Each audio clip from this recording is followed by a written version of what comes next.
ओम शांति। आज 29 मई 2025 प्रातः मुरली। ओम शांति। बाप दादा मधुबन। आज की बाबा की साकार अनमोल मधुर महावाक्य। मीठे बाबा ने कहा, मीठे बच्चे, तुम फिर से अपने ठिकाने पर पहुंच गए हो। तुमने बाप द्वारा रचता और रचना को जान लिया है, तो खुशी में रोमांच खड़े हो जाने चाहिए।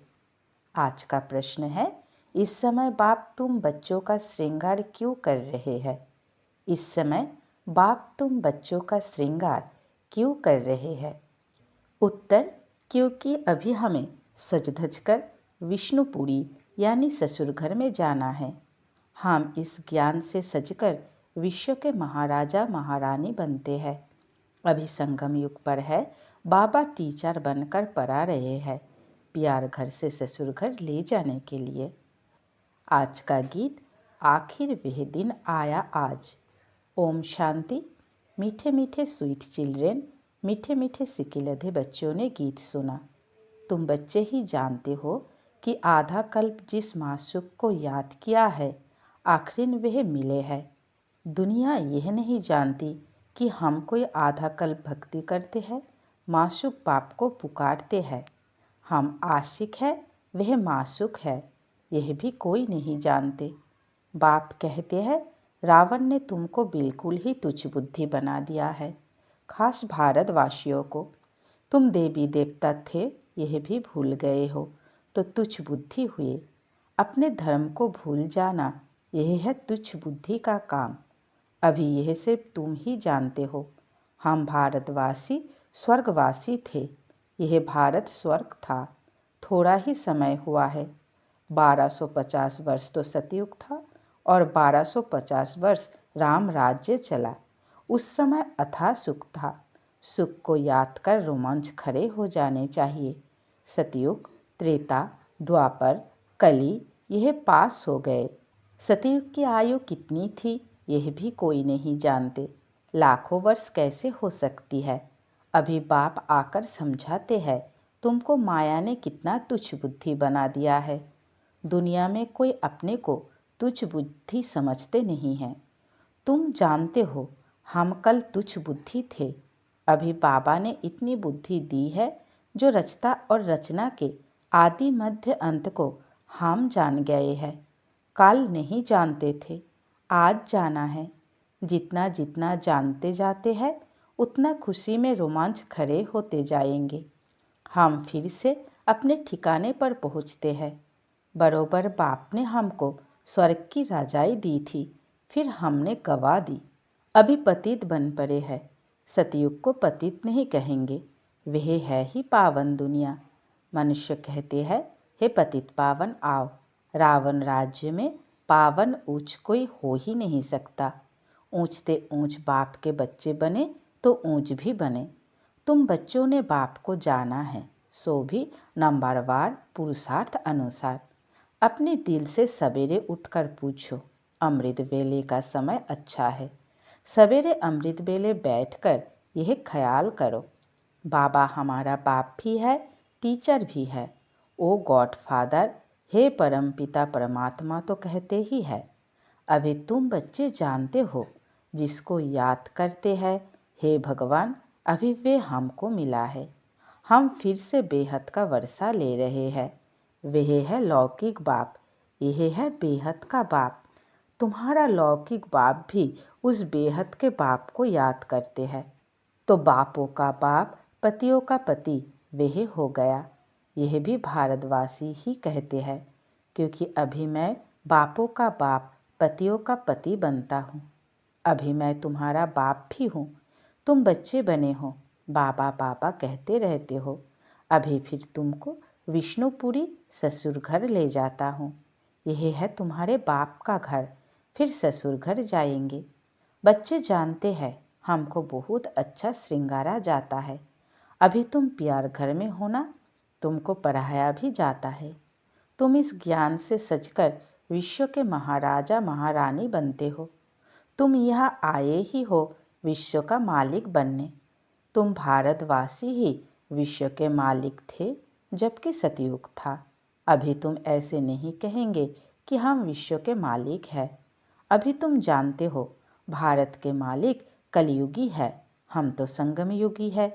फिर हम सतयुग में सारे विश्व का मालिक बनेंगे। यह बातें तुम बच्चों की बुद्धि में आनी चाहिए। जानते हो विश्व की बादशाही देने वाला आया है। अभी संगम युग पर वह आए हैं। ज्ञानदाता एक ही बाप है। बाप के सिवाय किसी भी मनुष्य को ज्ञानदाता नहीं कहेंगे, क्योंकि बाप के पास ऐसा ज्ञान है जिससे सारे विश्व की सद्गति होती है, तत्वों सहित सबकी सद्गति हो जाती है। मनुष्य के पास सद्गति का ज्ञान है नहीं।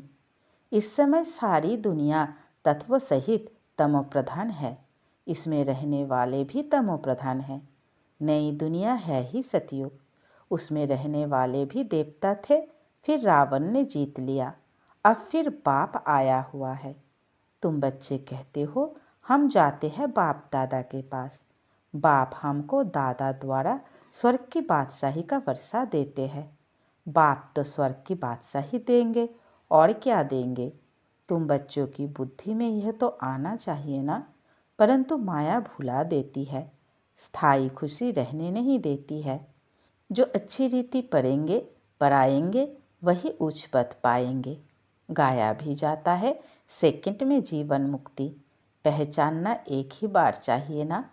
सभी आत्माओं का बाप एक है, वह सभी आत्माओं का बाप आया हुआ है, परंतु सब तो मिल भी नहीं सकेंगे, इम्पॉसिबल है। बाप तो पढ़ाने आते हैं, तुम भी सब टीचर्स हो। कहा जाता है ना गीता पाठशाला, यह अक्सर भी कॉमन है। कहते हैं कृष्ण ने गीता सुनाई। अब यह कृष्ण की तो पाठशाला है नहीं, कृष्ण की आत्मा पढ़ रही है। सतयुग में कोई गीता पाठशाला में पढ़ते पढ़ाते क्या है क्या। कृष्ण तो हुआ ही है सतयुग में, फिर 84 जन्म लेते हैं। एक भी शरीर दूसरे से मिल न सके। ड्रामा प्लान अनुसार हर एक आत्मा में अपना पार्ट 84 जन्मों का भरा हुआ है। एक सेकंड ना मिले दूसरे से। 5000 वर्ष तुम पार्ट बजाते हो, एक सेकंड का पार्ट दूसरे सेकंड से मिल ना सके। कितनी समझ की बात है। ड्रामा है ना, पार्ट रिपीट होता जाता है। बाकी वह शास्त्र सभी है भक्ति मार्ग के। आधा कल्प भक्ति चलती है, फिर सर्वों को सद्गति मैं ही आकर देता हूँ। तुम जानते हो 5000 वर्ष पहले राज्य करते थे, सद्गति में थे, दुख का नाम नहीं था। अभी तो दुख ही दुख है, इसको दुखधाम कहा जाता है। शांति धाम, सुखधाम और दुखधाम। भारतवासियों को ही आकर सुखधाम का रास्ता बताता हूँ। कल्प कल्प फिर हमको आना पड़ता है। अनेक बार आया हूँ, आता रहूँगा, इसकी एंड नहीं हो सकती। तुम चक्र लगाकर दुखधाम में आते हो, फिर मुझे आना पड़ता है। अभी तुमको स्मृति आई है 84 जन्मों के चक्र की। अब बाप को रचता कहा जाता है। ऐसे नहीं कि ड्रामा का कोई रचता है। रचता अर्थात इस समय सतयुग को आकर रचते हैं। सतयुग में जिन्हों का राज्य था फिर गवाया, उन्हों को ही बैठ पढ़ाता हूँ। बच्चों को एडॉप्ट करते हैं। तुम मेरे बच्चे हो ना, तुमको कोई साधु संत आदि नहीं पढ़ाते हैं। पढ़ाने वाला एक बाप है जिसको सब याद करते हैं। याद जिसको करते हैं जरूर कभी आएंगे भी ना। यह भी किसको समझ नहीं है कि याद क्यों करते हैं, तो जरूर पतित पावन बाप आते हैं। क्राइस्ट को ऐसे नहीं कहेंगे कि फिर से आओ, वह तो समझते हैं लीन हो गया, फिर आने की बात ही नहीं। याद फिर भी पतित पावन को करते हैं।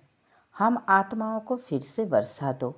अभी तुम बच्चों को स्मृति आई, बाबा आया हुआ है, नई दुनिया की स्थापना करेंगे। वह फिर भी अपने समय पर रजो तमो में ही आएंगे। अभी तुम बच्चे समझते हो हम मास्टर नॉलेजफुल बनते हैं। एक बाप ही है जो तुम बच्चों को पढ़ाकर विश्व का मालिक बना देते हैं, खुद नहीं बनते हैं। इसलिए उनको कहा जाता है निष्काम सेवाधारी।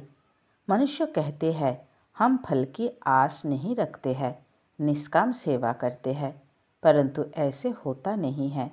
जैसे संस्कार ले जाते हैं उस अनुसार जन्म मिलता है, कर्म का फल अवश्य मिलता है। सन्यासी भी पुनर्जन्म गृहस्थियों के पास लेकर फिर संस्कार अनुसार सन्यास धर्म में चले जाते हैं। जैसे बाबा लड़ाई वालों का भी मिसाल देते हैं। कहते हैं गीता में लिखा हुआ है, जो युद्ध के मैदान में मरेगा वह स्वर्ग में जाएगा, परंतु स्वर्ग का भी समय चाहिए ना। स्वर्ग तो लाखों वर्ष कह देते हैं। अब तुम जानते हो बाप क्या समझाते हैं, गीता में क्या लिख दिया है। कहते भगवानुवाच मैं सर्वव्यापी हूँ। बाप कहते हैं मैं अपने को ऐसी गाली कैसे दूंगा कि मैं सर्वव्यापी हूँ, कुत्ते बिल्ली सब में हूँ। मुझे तो ज्ञान सागर कहते हो, मैं अपने को फिर यह कैसे कहूँगा। कितना झूठ है, ज्ञान तो कोई में है नहीं। सन्यासियों आदि का मान कितना है, क्योंकि पवित्र है। सतयुग में गुरु तो कोई होता नहीं। यहाँ तो स्त्री को कहते तुम्हारा पति गुरु ईश्वर है, दूसरा कोई गुरु नहीं करना। वह तो तब समझाया जाता था जब भक्ति भी सतोप्रधान थी। सतयुग में तो गुरु था नहीं। भक्ति की शुरुआत में भी गुरु होते नहीं, पति ही सब कुछ है, गुरु नहीं करते। इन सब बातों को अब तुम समझते हो। कई मनुष्य तो ब्रह्मा कुमार कुमारियों का नाम सुनकर ही डर जाते हैं, क्योंकि समझते हैं यह भाई बहन बनाते हैं। अरे प्रजापिता ब्रह्मा का बच्चा बनना तो अच्छा है ना, बीके ही स्वर्ग का वर्षा लेते हैं। अभी तुम ले रहे हो, तुम बीके बने हो। दोनों कहते हैं हम भाई बहन हैं। शरीर का भान विकार की वास निकल जाती है। हम एक बाप के बच्चे भाई बहन विकार में कैसे जा सकते हैं। यह तो महान पाप है। यह पवित्र रहने की युक्ति ड्रामा में है। सन्यासियों का है निवृत्ति मार्ग, तुम हो प्रवृत्ति मार्ग वाले। अब तुम्हें इस छीछी दुनिया की रस्म रिवाज को छोड़कर इस दुनिया को ही भूल जाना है। तुम स्वर्ग के मालिक थे, फिर रावण ने कितना छीछी बनाया है, यह भी बाबा ने समझाया है। कोई कहे हम कैसे माने कि हमने 84 जन्म लिए हैं। 84 जन्म लिए हैं, यह तो हम अच्छा कहते हैं ना। 84 जन्म नहीं लिया तो ठहरेगा ही नहीं। समझा जाता है यह देवी देवता धर्म का ही नहीं है, स्वर्ग में आ नहीं सकेगा। प्रजा में भी कम पद लेंगे, प्रजा में भी अच्छा पद कम पद है ना। यह बातें कोई शास्त्रों में नहीं है। भगवान आकर किंगडम स्थापन करते हैं। श्री कृष्ण तो बैकुंठ का मालिक था, स्थापना बाप करते हैं। बाप ने गीता सुनाई जिससे यह पद पाया, फिर तो पढ़ने पढ़ाने की दरकार ही नहीं। तुम पढ़कर पद पा लेते हो, फिर थोड़ी ही गीता का ज्ञान पढ़ेंगे। ज्ञान से सद्गति मिल गई, जितना पुरुषार्थ उतना उच्च पद पाएंगे। जितना पुरुषार्थ कल पहले किया था वह करते रहते हैं। साक्षी हो देखना है, टीचर को भी देखना है। इसने हमको पढ़ाया है, हमको इनसे भी होशियार होना है। मार्जिन बहुत है, कोशिश करनी है ऊंचते ऊंच बनने की। मूल बात है तमोप्रधान से सतोप्रधान बनना है। यह समझने की बात है ना। गृहस्थ व्यवहार में भी रहना है, बाप को याद करना है तो पावन बन जाएंगे। यहाँ सब पतित है, इसमें दुख ही दुख है। सुख का राज्य कब था यह किसको पता नहीं है। दुख में कहते हैं हे भगवान, हे राम, यह दुख क्यों दिया। अब भगवान तो किसको दुख देते नहीं, रावण दुख देते हैं। अभी तुम जानते हो हमारे राज्य में और कोई धर्म नहीं होगा, फिर बाद में और धर्म आएंगे। तुम भल कहाँ भी जाओ, पढ़ाई साथ है। मनमाना भावों का लक्ष्य तो मिला है, बाप को याद करो। बाप से हम स्वर्ग का वर्षा ले रहे हैं, यह भी याद नहीं कर सकते। यह याद पक्की चाहिए, तो फिर अंतमति सुगति हो जाएगी। अच्छा, मीठे मीठे से खिलते बच्चों प्रति माता पिता बाप दादा का याद प्यार और गुड मॉर्निंग। रूहानी बाप की रूहानी बच्चों को नमस्ते। हम सब रूहानी बच्चों की रूहानी माता पिता बाप दादा को याद प्यार, गुड मॉर्निंग और नमस्ते नमस्ते नमस्ते। शुक्रिया मीठे प्यारे बाबा, शुक्रिया। धारणा के लिए मुख्य सार। पहली पॉइंट, सवेरे सवेरे अमृत वेले उठ ख्याल करना है बाबा हमारा बाप भी है, टीचर भी है। अभी बाबा आया है हमारा ज्ञान रत्नों से श्रृंगार करने। वह बापों का बाप, पतियों का पति है। ऐसे ख्याल करते अपार खुशी का अनुभव करना है। दूसरी पॉइंट, हर एक के पुरुषार्थ को साक्षी होकर देखना है। उच्च पद की मार्जिन है, इसलिए तमो प्रधान से सतो प्रधान बनना है। आज का वरदान, बाबा हमें वरदान दे रहे हैं, वाइसलेस की शक्ति द्वारा सुख संपत्ति व तीनों लोकों का अनुभव करने वाले श्रेष्ठ भाग्यवान भवो। वाइसलेस की शक्ति द्वारा सुख संपत्ति व तीनों लोकों का अनुभव करने वाले श्रेष्ठ भाग्यवान भवो। विस्तार में बाबा ने कहा, जिन बच्चों के पास वाइसलेस की शक्ति है, बुद्धि योग बिल्कुल रिफाइन है, ऐसे भाग्यवान बच्चे ही तीनों लोकों का सैर कर सकते हैं। सूक्ष्म वतन तक अपने संकल्प पहुंचाने के लिए सर्व संबंधों के सार वाली महीन याद चाहिए। यही सबसे पावरफुल तार है। इसके बीच में माया इंटरफेयर नहीं कर सकती है। तो सूक्ष्म वतन की रौनक का अनुभव करने के लिए स्वयं को वाइसलेस की शक्ति से संपन्न बनाओ। आज का स्लोगन, किसी व्यक्ति, वस्तु व वैभव के प्रति आकर्षित होना ही कॉम्पेनियन बाप को संकल्प से तलाक देना है।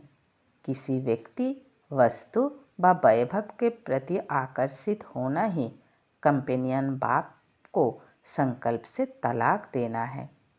आज का अव्यक्त इशारे, रूहानी रॉयल्टी और प्यूरिटी की पर्सनालिटी धारण करो।